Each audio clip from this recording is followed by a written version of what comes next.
Today we're going to make a fun, sparkly Easter egg painted rock.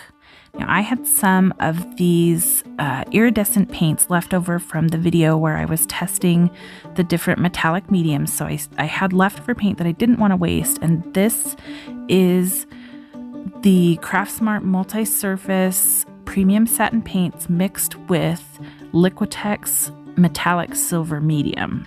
So these are normally almost a neon / pastel paint, but with the silver medium in there, it gives it like a very pastel and metallic look to it. So I thought it would be fun to make an Easter egg. I had this homemade stone that was just sitting around because my mom gifted me a new mold that one of her friends had given her that are, I think it might be a soap mold.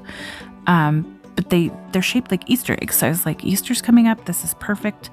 Let's go ahead and use these colors and not waste them and use this rock that's been sitting around, and let's make an Easter egg. So I'm initially starting out getting some stripes on here. They're not perfect, and being that this is the first coat that's not completely covering everything, I'm not too worried about the perfection on the stripes. I'm also going to take that metallic pink to the back of the rock to kind of finish it off.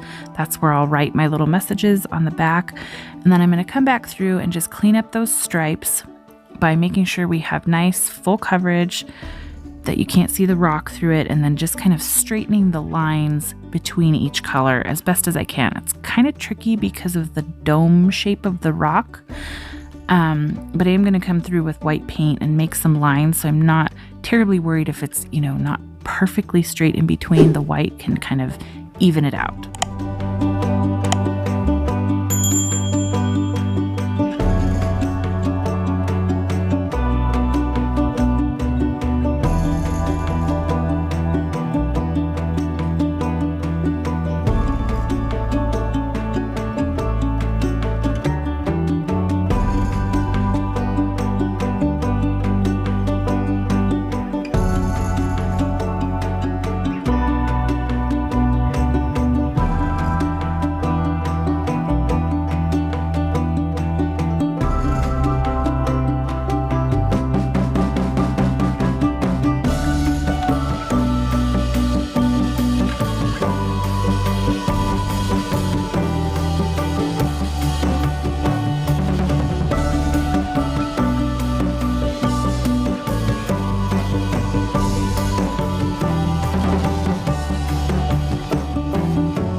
This paint is about as perfect as it could be for an Easter egg. I think the pastel and the metallic is just so fitting for this kind of a design.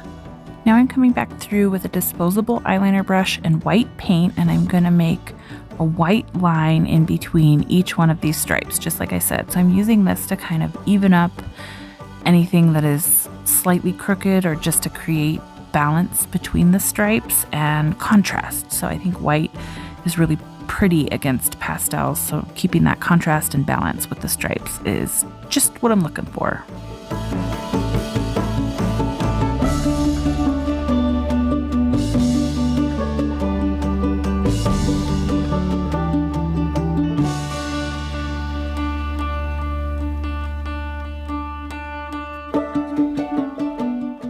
Now that I've got all the stripes on there, I'm going to start adding designs to each of the stripes. So with the yellow stripe, I'm going to do some kind of zigzag V designs, diamond, half diamond, triangles, I don't know what you want to call them. We're going to be all full of the technical terms today. So I'm going to put this design all across the yellow stripe, and then when I went to go to the green stripe, I forgot to hit record and got part of my stripes on there without recording for you. But now I'm adding some dots in the green, just kind of different accents. So this is almost a different take on a Zentangle. So it's not really Zentangle-y, but it's different designs in each stripe. So coming back to the yellow, I'm adding some dots along those triangles or zigzags just to add some dimension. And I'm just going to pick a different thing for each stripe. So I'm making some lacy border on the blue, and all this made me think about is how much easier it is to make it look even when you use the trick with the dotting tools to make lace. But I didn't have enough paint, the blue paint, to do it. That would have been a good idea, to use white dots and then take the blue paint and come back and put a dot in there, and I would have had nice even lace. But instead we get to embrace the imperfection and go with some lumpy lace.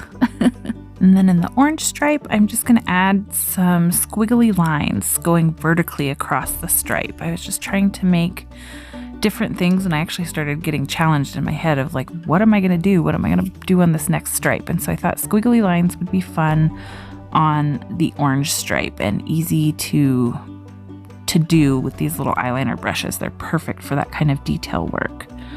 And then on the purple stripe, I did about the most classic Easter egg looking design I could think of. It was like the little zigzag kind of riffraff across the stripe. And then I decided for the pink ends, I was just going to add dots. Now to take this thing to the next level, I'm going to take some Folk Art Extreme Hologram glitter paint, and anything that is white is getting the glitter paint. So the stripes, the designs, the dots, everything is getting sparkle because I want this to super pop. So you've got metallic paint underneath for all of the colored stripes, and then we're going to have sparkling white designs on top of all of them. What do you guys think? Too much? Not enough? Let me know in the comments. Thank you so much for stopping by to watch, and if you like this video, check out this video I've got for you on the screen. I think you'll like it. Take care, and I'll see you next time.